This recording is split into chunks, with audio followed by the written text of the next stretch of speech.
Hi friends, ఈరోజు మాది పొలం దమ్ము పట్టడం ఉంటాం మేమైతే. మీరేమంటారో మాకు తెలీదు. సో నేను తెల్లవారి నుంచి దోలు తెచ్చుకుంటున్నాను. మీరు నమ్ముతారా?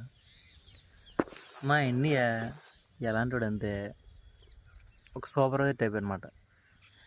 అరే నువ్వు నైట్ 12 గంటలకు నీరు కట్టరా అని చెప్తే, ఆ గట్టు ఉంది కదండి, ఆ గట్టు ఇదిగో అటు కాదు, ఈ వేప చెట్టు ఉందా, ఈ వేప చెట్టు ఇక్కడ కట్ట మధు ఉంటుంది. 12 గంటల వరకు రాత్రి అంతా పొలం గట్లు తిరిగి తిరిగి తిరిగి నీరు కడితే ఎవడో ఒక ఎద వచ్చి అక్కడి నుంచి నీరు లాగితే కట్టిన నీరు కూడా మళ్ళీ నీరు కూడా కిందకు పోయింది. మా అయినా ఏమన్నా తెలుసా, ఏం కట్టారో నీరు వెళ్ళి అడిగి దుబ్బ కదా అని. సర్లే అది